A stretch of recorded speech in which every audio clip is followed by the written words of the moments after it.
Olá pessoal, eu sou o professor Laelson Lima, do programa Renascer. Estamos aqui na TV Liberdade com o Dr. Marley Gonçalves. Ele que é professor efetivo da Universidade Federal de Alagoas, campus Arapiraca. E hoje a gente vai conversar sobre um problema muito comum que acontece na gente, e ele vem aqui para dar aquela esclarecida no que é gordura no sangue, triglicerídeos e colesterol. Doutor.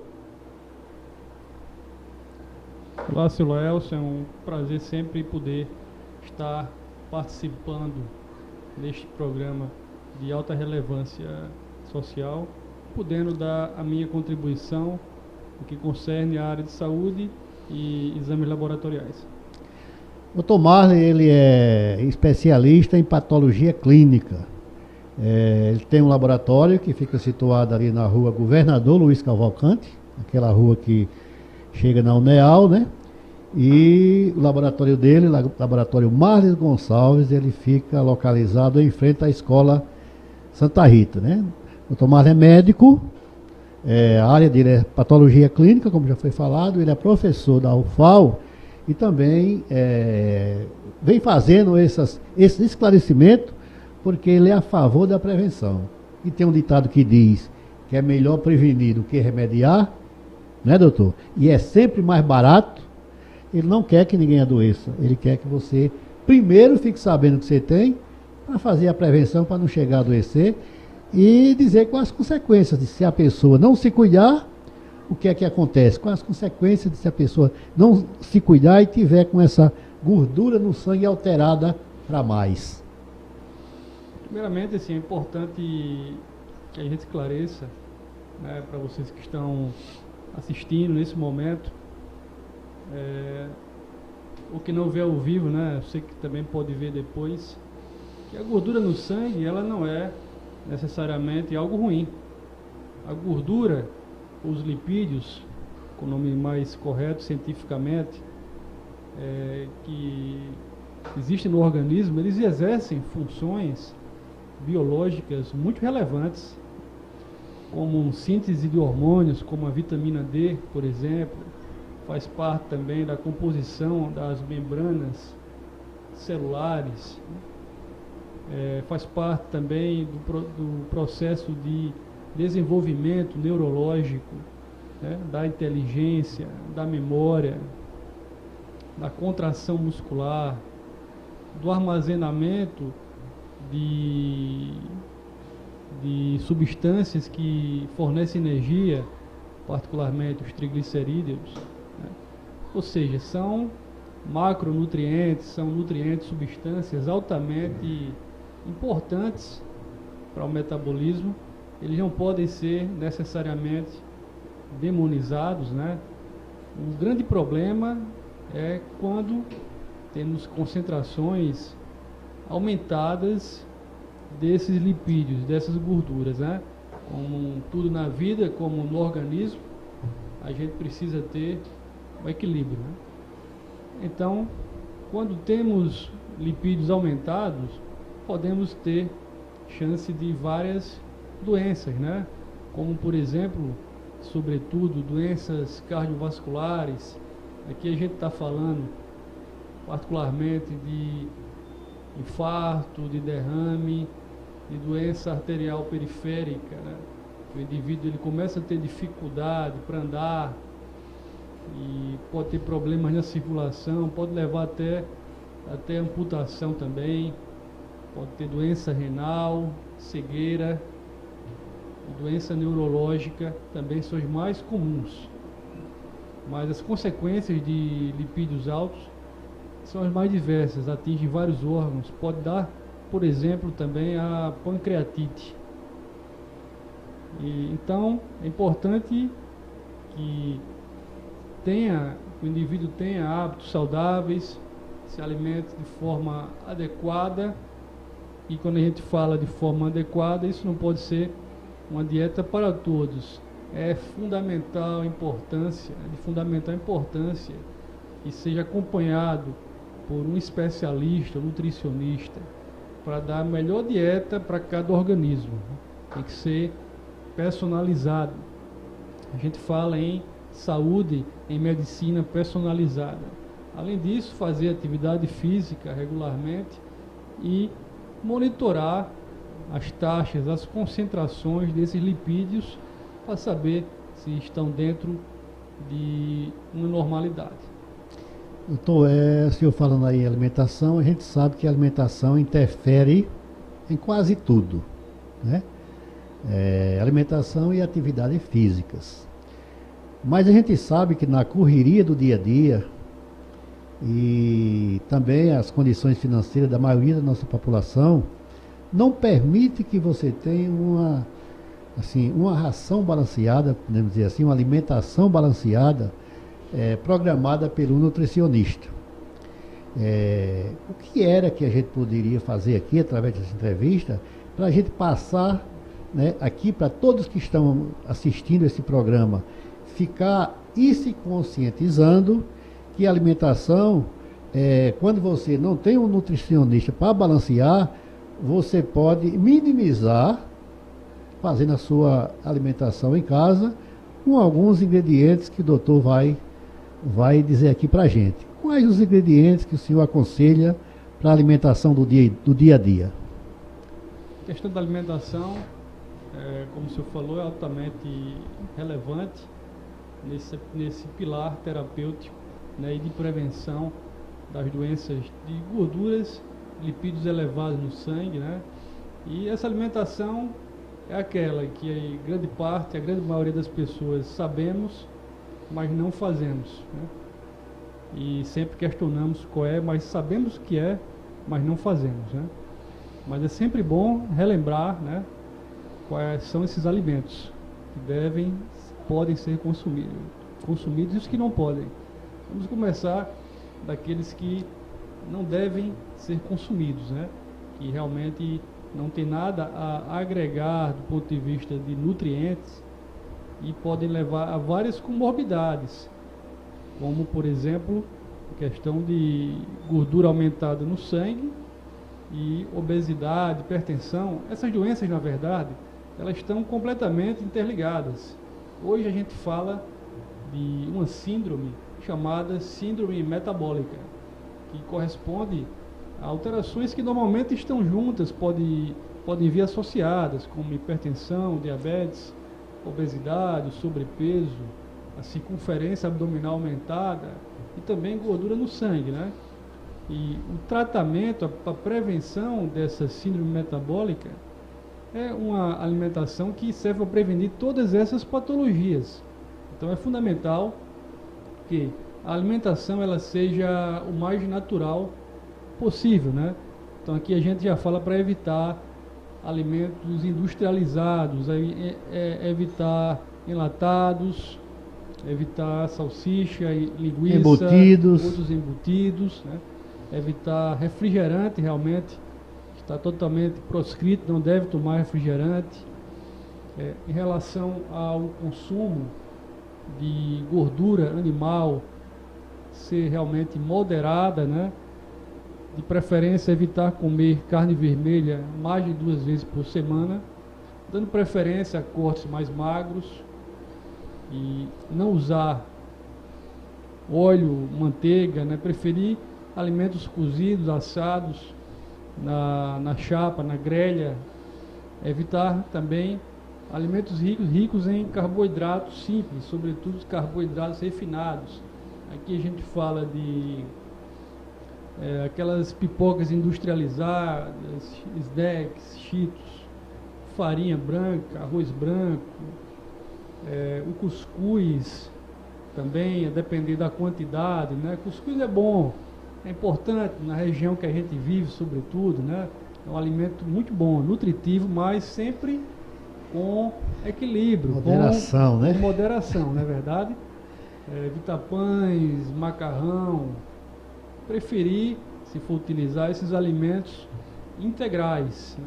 Pão integral, macarrão integral. Uma curiosidade que pouca gente sabe, sobretudo aqueles que estão iniciando a vida fitness, né, e acha que determinados alimentos são superiores a outros não são, né, como por exemplo a tapioca. É importante que a gente ressalte que o valor calórico e carboidrato de uma tapioca é muito semelhante ao do pão francês, né? Então é melhor comer o pão integral do que o pão francês ou a tapioca. Tem esse mito, né, que principalmente as pessoas que vão para as academias, eles costumam comer tapioca, mas a gente que vive nesse meio sabe que não é bem assim, né? Quantidade de calorias é o que vai valer aí. Como o nosso público, né? Esse programa Renascer é um programa ambiental e a gente tem muito público, né? De todas as classes, né? E o público rural ele nos segue muito, né? A gente poderia esclarecer a diferença entre triglicerídeos, que é gordura no sangue, né? E colesterol, que é gordura nos vasos.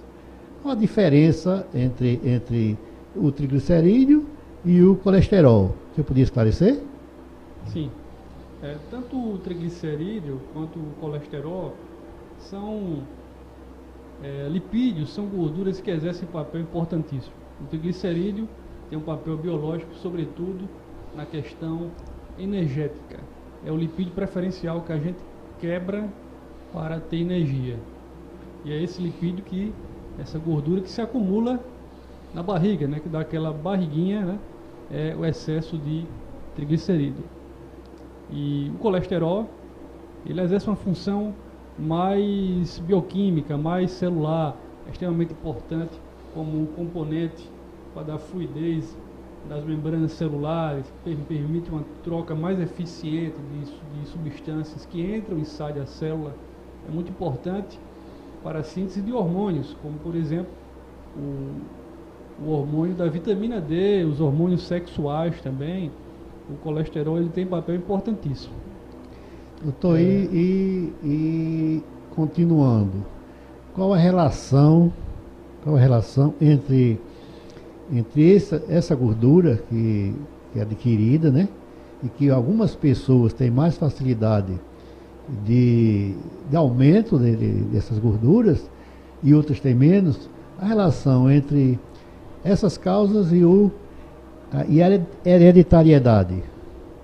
Pois bem, o triglicerídeo ele está normalmente associado, triglicerídeo alto, a condições que agridem o pâncreas, a pancreatites crônicas, e o colesterol alto a doenças cardiovasculares, sobre doença aterosclerótica, como o senhor falou, se acumula na parede dos vasos, e aí, como sabemos, os vasos ficam obstruídos parcialmente ou totalmente, e sem sangue o órgão, o tecido sofre e pode infartar, pode ter derrame, infarto, enfim. Influencia na pressão? Como? Influencia na pressão sanguínea? Sem sombra de dúvida, né? Estreita o canal? Estreita o canal e muitas vezes para compensar precisa-se aumentar o fluxo e a pressão sanguínea também. A gente sabe que os órgãos, todos os pontos do nosso corpo humano, ele precisa de sangue. E quem bombeia esse sangue é o coração. Uma vez que você está com o colesterol equilibrado, quer dizer que a luz do vaso ela fica mais dentro do calibre normal. Quando há um acúmulo de gordura nos vasos, que é o colesterol, estreita a luz do vaso. Estreitando, precisa de maior força do coração para bombear esse sangue até os devidos pontos usuais. Então, isso é o aumento da pressão arterial, não é isso? Sim. A situação inversa ela é mais comum. Essa questão de vaso estreitado, aumentar a pressão, isso aí é controverso, depende de caso a caso. Mas o inverso é mais comum. É a pressão alta favorecer a aterosclerose, né? Porque o que acontece? O colesterol, ele está fora da célula. Normalmente, né? Esse que causa aterosclerose, ele está fora da célula, ligada a proteínas. E aí, ele tenta a todo momento entrar dentro da parede do vaso. né? E às vezes entra, o organismo consegue retirar depois, vem uma célula e retira, mas se a pressão for aumentada, o que pode acontecer? Uma pressão sanguínea aumentada faz com que esse colesterol ele tenha uma tendência maior a entrar dentro da parede do vaso, né? Trocando em miúdos, água mole, pedra dura, tanto bate até que fura. O colesterol ele entra com mais facilidade na parede do vaso e vai obstruindo. E esse processo é importante considerar de aterosclerose, deposição de gordura na parede do vaso, inicia desde a infância. Crianças faleceram por outros motivos, se submeteram a autópsias, né, que é o estudo, a necrópsia, estuda todo o organismo, observaram já a presença de gordura nos vasos, sobretudo nas crianças, nos cadáveres de crianças mais cheias, né, com obesidade ou sobrepeso ou histórico familiar, né? A gente sabe que a grande importância do histórico familiar em todas essas patologias, existem genes, alterações genéticas que favorecem uma maior deposição de gordura na parede do vaso, um aumento de colesterol, um aumento de triglicerídeo. Existem famílias que caracteristicamente já têm essa questão familiar bem evidente, né? Exato, isso é a herança, né, que a gente carrega dos nossos ancestrais e às vezes a gente já vem com esses genes para predispondo, né, o nosso organismo a metabolizar, vamos dizer assim, esses ingredientes, né? E para gente ficar sabendo, né, que é preciso a gente fazer alguma coisa para não ter, né, esse incômodo, principalmente quando a gente está ficando. O senhor já falou que as crianças começam quando criança, não interfere. Aí vai para a juventude, vai para o adulto jovem e chega quando a gente está com a idade que eu estou aqui, a coisa é ainda mais agravante. Como os exercícios físicos interferem na melhoria dessas causas de triglicerídeo e colesterol? Certo, o exercício físico é extremamente importante para que ocorra um metabolismo dessas gorduras, desses lipídios de forma adequada. Então, é extremamente importante que você faça atividade física de forma regular, no intuito de quebrar triglicerídeo que porventura você comeu em excesso, de fazer com que esses lipídios tenham uma maior mobilização corpórea, de controlar outros fatores de risco, como pressão arterial, e como foi dito, como eu falei, a pressão aumentada, ela aumenta o risco cardíaco, por conta que o colesterol se deposita na parede do vaso de forma mais eficiente no paciente hipertenso. A gente tá notando que o Dr. Marley está explicando bem explicado e devagar para que vocês entendam, né? Então ele falou aí com muita propriedade, e eu prestei aqui muita atenção, dos alimentos que a gente não deve consumir. Não é que não pode, né? E o engraçado é que eu estava olhando aqui para ele e pensando aqui comigo, poxa, os alimentos mais gostosos é o que são mais perigosos, né? Os óleos, né? As coxinhas aí, os pastéis. E a gente viu que não devemos comer isso, né, rotineiramente. Uma vez ou outra não tem assim muito problema, mas que a gente puder evitar é bom. Doutor, e os alimentos que a gente não pode deixar de consumir diariamente, que são orientados pela saúde, né, pelo sistema de saúde? Carboidratos mais complexos. Quando eu falo de carboidrato complexo, é o seguinte: carboidrato simples é aquele açúcar, aquele carboidrato que ele entra no seu organismo e ele é rapidamente digerido, né, ocorre a digestão mais rápido e ele é absorvido mais rápido também. E aí ocorre um pico de insulina, favorecendo a várias patologias, como colesterol aumentado, por exemplo, e diabetes. O carboidrato complexo é aquele que, o nome já fala, ele é complexo. A digestão ela é mais complexa. A digestão ocorre de forma mais lenta, a absorção mais lenta, e ele garante níveis sustentados de açúcar, de glicose no sangue, com a consequente interferência menor também na questão dos lipídios aumentados. Que carboidratos são esses? Na prática, batata, inhame, macaxeira, cará. Preferi também alimentos ricos em fibras, como aveia, é muito bom. Cereais sem açúcar, vou deixar claro, sem açúcar. Aquela granola com açúcar, ela é mais complicada, isso aí, e tem carboidratos simples. Não é que seja totalmente contraindicado. Aqui a gente está falando para o geral. Mas de repente, um atleta que faz exercício físico regularmente, ele tem uma maior liberdade de consumir esses carboidratos mais simples.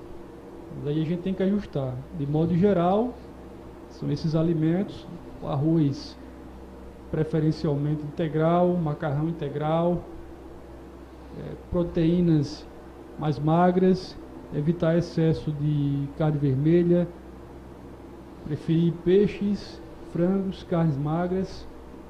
É importante que se tenha um equilíbrio, além do tipo de alimento, a quantidade.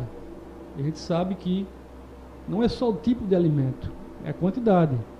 Se você comer muita batata, isso vai ser nocivo. Se comer muito peixe, vai ser nocivo, também vai ser nocivo. Tem que ter a questão do equilíbrio. É muito interessante uma dieta que se faça de forma fracionada, pequenas porções, várias vezes ao dia, a cada 3 horas.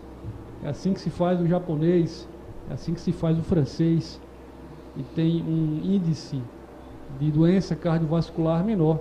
Eles comem pouco e mais vezes. Às vezes a gente fica pensando, né? Como era bom um tempo atrás aí, que a gente, olhando fotografias antigas, a gente não via assim, os jovens, até os adultos, né? Com aquela barriga aumentada, né? Você pega uma foto de 1980, como eu vi alguns colegas que a gente tinha, não tinha aquelas pessoas obesas, né? Houve esse avanço tecnológico e a coisa deu uma piorada em termos de saúde devido ao sedentarismo, vamos falar assim, né? É o controle remoto, é o carro para você ir para alguns lugares. Antigamente era tudo, fazia-se de bicicleta ou a pé, quando eram os lugares perto. Hoje a gente sai para 500 metros, a gente vai de carro, né? Isso aí interfere. Pela conversa que o doutor está tendo aqui, interfere muito. Sedentarismo, né? As crianças hoje com videogame, na televisão o dia todo, fechado dentro de um apartamento, né? E a gente fica pensando, o que é que vai ser futuramente com essas comidas prontas, feitas, pré-cozidas já, né?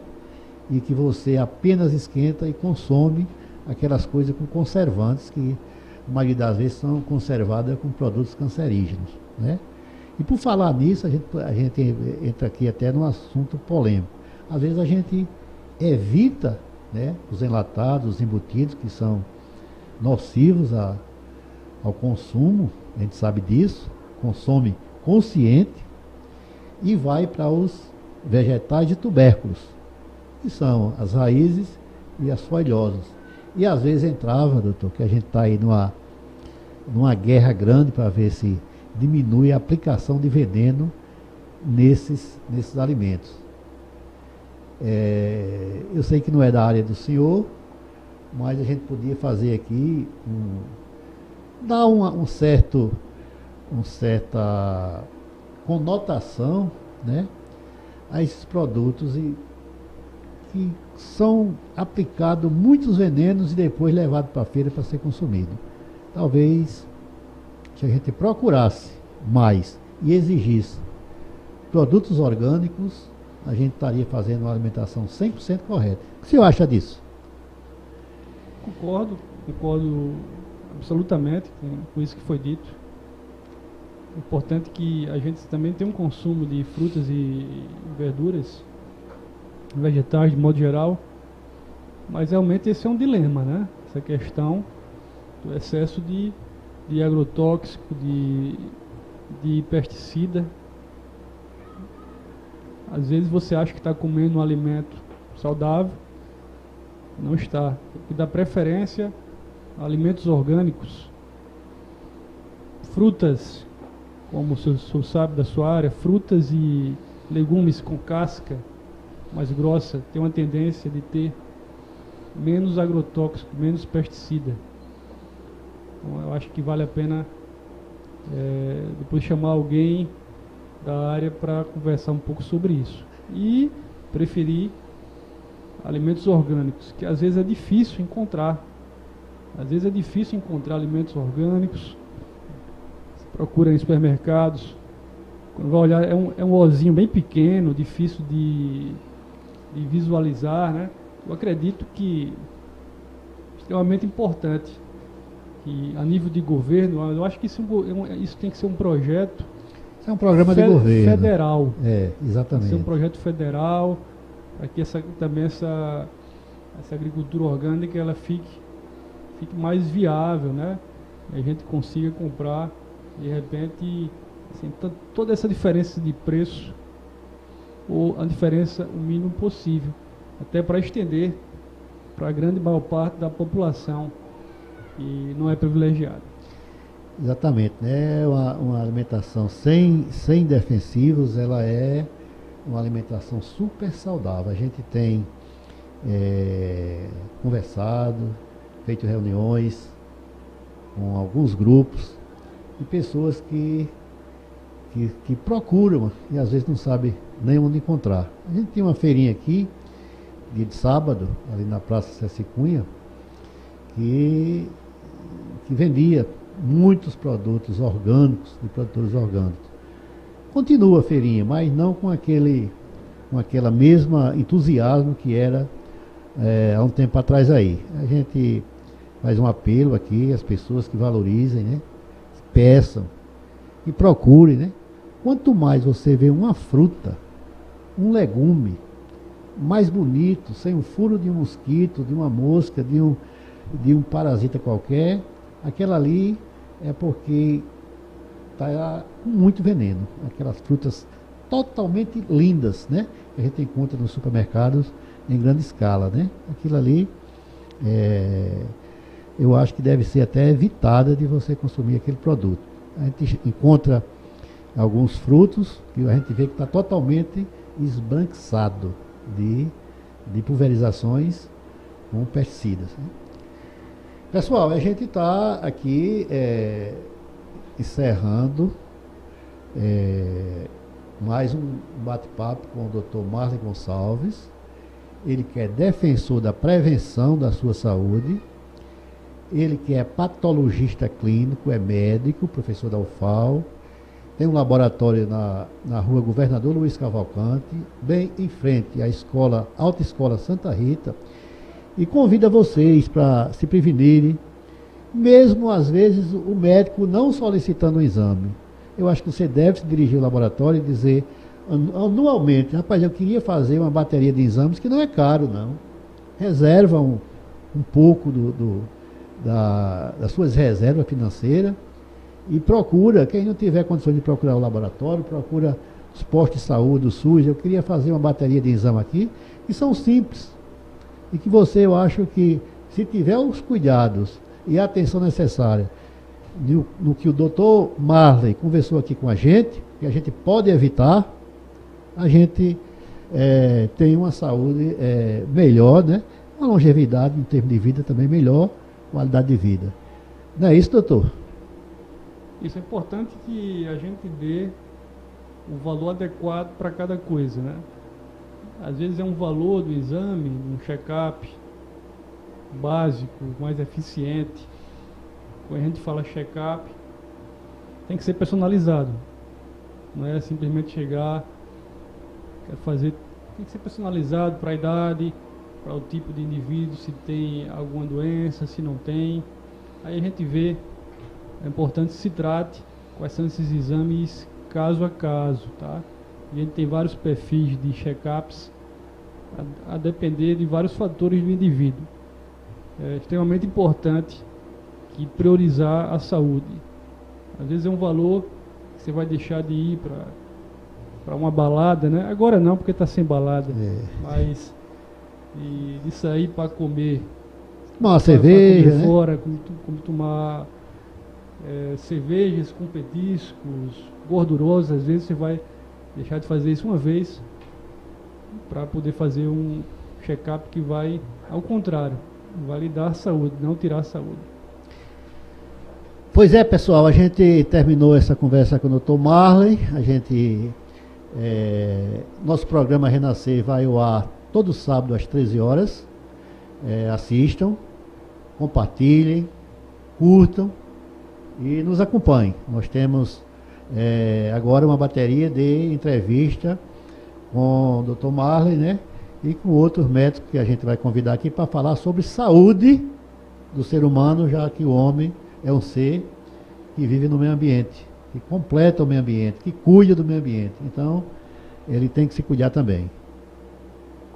Perfeito, né? E deixando claro que se tiver alguma dúvida, algum esclarecimento, podem comentar, que depois o programa vai me passar e eu respondo a todos com maior satisfação. Nosso objetivo é promover saúde, ajudar as pessoas a ter uma qualidade de vida e saúde melhor.